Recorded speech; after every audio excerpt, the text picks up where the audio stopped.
ES Audio.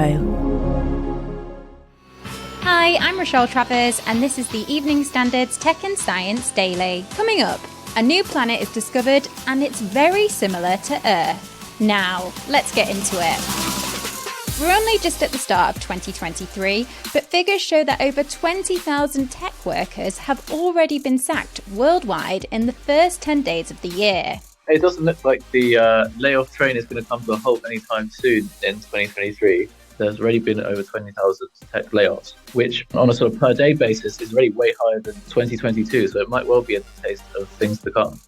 Our tech reporter Simon Hunt there, who found the data which shows the high number of layoffs. He told us it's likely a symptom of both the recession and tech firms having done well during lockdowns. Sort of come off the back of the sort of peak COVID years when there was a lot less physical activity, people were working from home, shops were closed, and so e-commerce businesses did very well, social media companies did very well, and things are reversed in the last few months. But it might not be all bad news. Simon says he spoke to Konstantin Sidorov, chief executive of the London Technology Club, who thinks the job cuts might be seen as a positive move by the companies themselves. As far as he's concerned, if a tech company does layoffs, of course that's bad for the people who are themselves laid off, but it doesn't necessarily mean something bad for the fate of that company. It might well be that they grew very quickly during the COVID years, and now they need to rationalize. They need to be much more engaged with how efficient they are. A big moment for stargazers tonight. A green comet that hasn't been seen from Earth for 50,000 years is due to make an appearance in the night sky. The comet has an orbit around the Sun that passes through the outer reaches of our solar system, which is why it's taken such a long time to pass by our planet again. It'll make its closest pass of Earth between the 1st and 2nd of February. That's when you might be able to see it with the naked eye. NASA's James Webb Space Telescope has found its first planet, and it's very similar to Earth. Scientists say it's almost exactly the same size as our own world, but as of yet, they can only determine what is not present in the distant planet's atmosphere. It can't have a thick, methane-dominated atmosphere, for instance, like on Titan, Saturn's moon. They'll be able to tell more about it in time.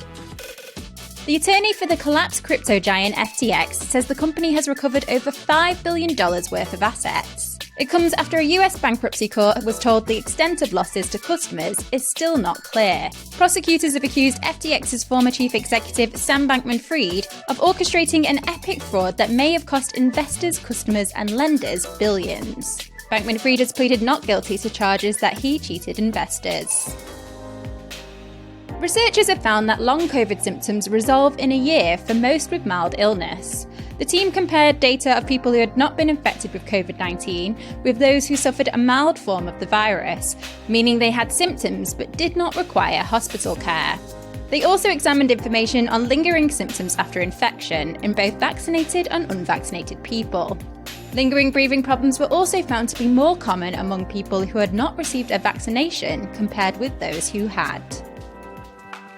Now, a study shows that ocean temperatures hit a record high in 2022, breaking the previous record set in 2021.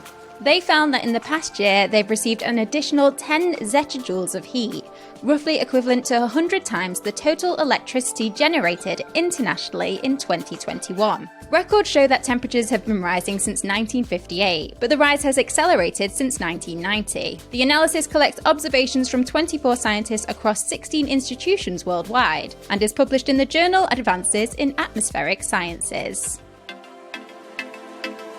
Let's go to the ads. Coming up, controversy as an oil chief leads COP28, and is Apple finally releasing a touchscreen Mac? Why not hit rate and follow in the meantime?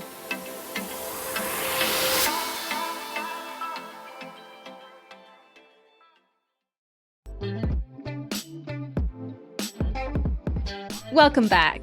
The Stroke Association is urging people to check for a silent condition, which is one of the leading causes of serious strokes. Atrial fibrillation really stands out as a concern because the kind of clots that are produced by that mechanism, they tend to be the bigger ones that cause the bigger, the more severe strokes that are more likely to lead to death or to higher levels of disability. We're talking about atrial fibrillation, which is a condition that causes an irregular heart rhythm. It comes after a survey showed that almost 3 in 4 people don't know that an irregular heart rhythm is a major cause of stroke. John Watson, the Associate Director of the Stroke Association, told us how it can cause the condition. Because of the irregularity in the heartbeat, the heart doesn't work entirely effectively and doesn't always pump all of the blood out of the heart when it beats, and some of that blood that gets left over can clot, and that's a particular risk for those of us who are worried about stroke. But John says to see if you might have it, all you need to do is check your pulse. It's very easy, either with your fingers on your wrist or up to your neck, just to actually listen out for that and find out if there's any kind of irregularity in it. And if there is, or if you're just concerned about it, go to your doctor and get a proper test done.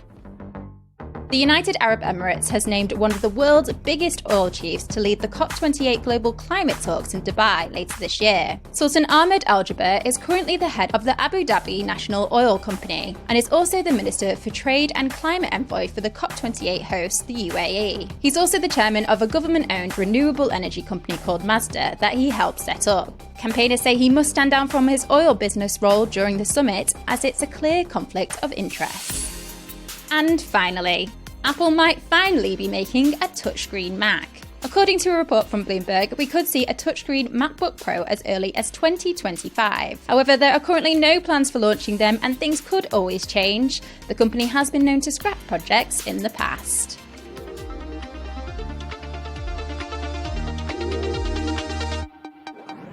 You're up to date. Come back at 4 p.m. for the Leader podcast from the Evening Standard. We'll be back tomorrow at 1 p.m. See you then.